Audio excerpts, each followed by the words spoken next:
প্রিয় ভিউয়ার্স, আপনার জীবনের গুরুত্বপূর্ণ সময় থেকে কিছু মিনিট চাচ্ছি, আশা করছি এড়িয়ে যাবেন না। মহানবী হজরত মোহাম্মদ সাল্লাল্লাহু আলাইহি ওয়াসাল্লামের জীবনের শেষ মুহূর্ত চলছে। সেখানে একজন লোক এসে সালাম দিলেন আর বললেন, আমি কি ভিতরে আসতে পারি? ফাতিমা রাদিয়াল্লাহু তাআলা বললেন, দুঃখিত, আমার পিতা খুবই অসুস্থ।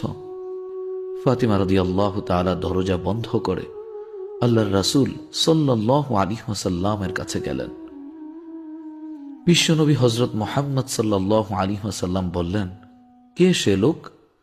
ফাতিমা রাদিয়াল্লাহু তাআলা বললেন, এই প্রথম আমি তাকে দেখেছি, আমি তাকে চিনি না। নবী করিম সাল্লাল্লাহু আলাইহি ওয়াসাল্লাম বলেন, শোনো ফাতিমা, সে হচ্ছে আমাদের এই ছোট্ট জীবনের অবসানকারী ফেরেশতা, তার নাম আজরাইল। এটা শুনে ফাতিমা রাদিয়াল্লাহু তাআলার অবস্থা ক্রদনরত বোবার মতো হয়ে গেল।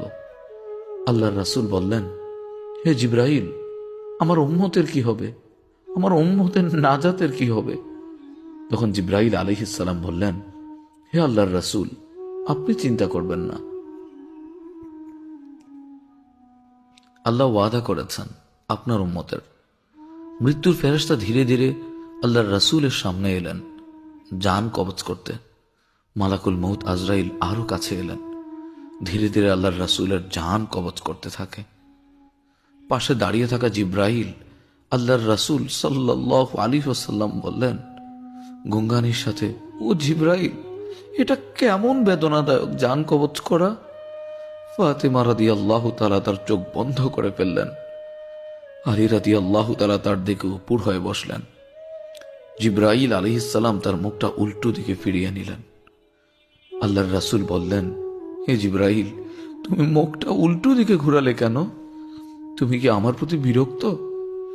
জিবরাইল আলাইহিস সালাম বললেন, ইয়া রাসূলুল্লাহ, সাকরাতুল মউতের অবস্থায় আমি আপনাকে কিভাবে দেখে সহ্য করতে পারি? ভয়াবহ ব্যথায় রাসূল সাল্লাল্লাহু আলাইহি ওয়াসাল্লাম ছোট্ট একটা গোঙানি দিলেন। রাসূল সাল্লাল্লাহু আলাইহি ওয়াসাল্লাম বললেন, হে আল্লাহ, সাকরাতুল মাউতটা যতই কষ্ট হোক সমস্যা নেই, আমাকে সকল ব্যথা দাও, আমি বরণ করে নিব, কিন্তু আমার উম্মতকে দিও না। রাসূলের শরীরটা ধীরে ধীরে ঠান্ডা হয়ে আসতে লাগলো। তার পা বুক কিছুই নড়ছে না এখন আর। রাসূলের চোখের পানির সাথে তার ঠোঁটটা কম্পিত ছিল। তিনি কিছু বলবেন মনে হয়। আলী রাদিয়াল্লাহু তাআলা রাসূলের মুখের কাছে কানটা নিয়ে গেলেন। আল্লাহর রাসূল সাল্লাল্লাহু আলাইহি ওয়াসাল্লাম বললেন, নামাজ কায়েম করো, নামাজ কায়েম করো, নামাজ কায়েম করো, এবং তোমাদের মাঝে থাকা দুর্বলদের যত্ন নাও। আল্লাহর রাসূল সাল্লাল্লাহু আলাইহি ওয়াসাল্লাম ঘরের বাইরে চলছে কান্নার আওয়াজ। সাহাবীরা একজন আরেকজনকে জড়িয়ে ধরে কান্না করছে উচ্চ স্বরে। আলী রাদিয়াল্লাহু তাআলা তার কানটা আবার রাসূলের কানে নিয়ে গেল। রাসূল সাল্লাল্লাহু আলাইহি ওয়াসাল্লাম চোখ ভেজা অবস্থায় বলতে লাগলেন, ইয়া উম্মতি, ইয়া উম্মতি, ইয়া উম্মতি। এই গল্প আমাদের জন্য কি শিক্ষা দেয়? আল্লাহর রাসূলের জীবন আমাদের জন্য কি শিক্ষা রেখে গেছেন? মৃত্যুর সময় রাসূল সাল্লাল্লাহু আলাইহি ওয়াসাল্লাম, আমাকে সব কষ্ট দাও, কিন্তু আমার উম্মতকে ব্যথা দিও না। মৃত্যুর সময় রাসূল সাল্লাল্লাহু আলাইহি ওয়াসাল্লাম বললেন, নামাজ কায়েম করো। মৃত্যুর সময় রাসূল সাল্লাল্লাহু আলাইহি ওয়াসাল্লাম বলে গেলেন, আমি চলে গেলে আমার উম্মতের কি হবে? মৃত্যুর সময় রাসূল সাল্লাল্লাহু আলাইহি ওয়াসাল্লাম ইয়া উম্মতি, ইয়া উম্মতি, ইয়া উম্মতি করলেন।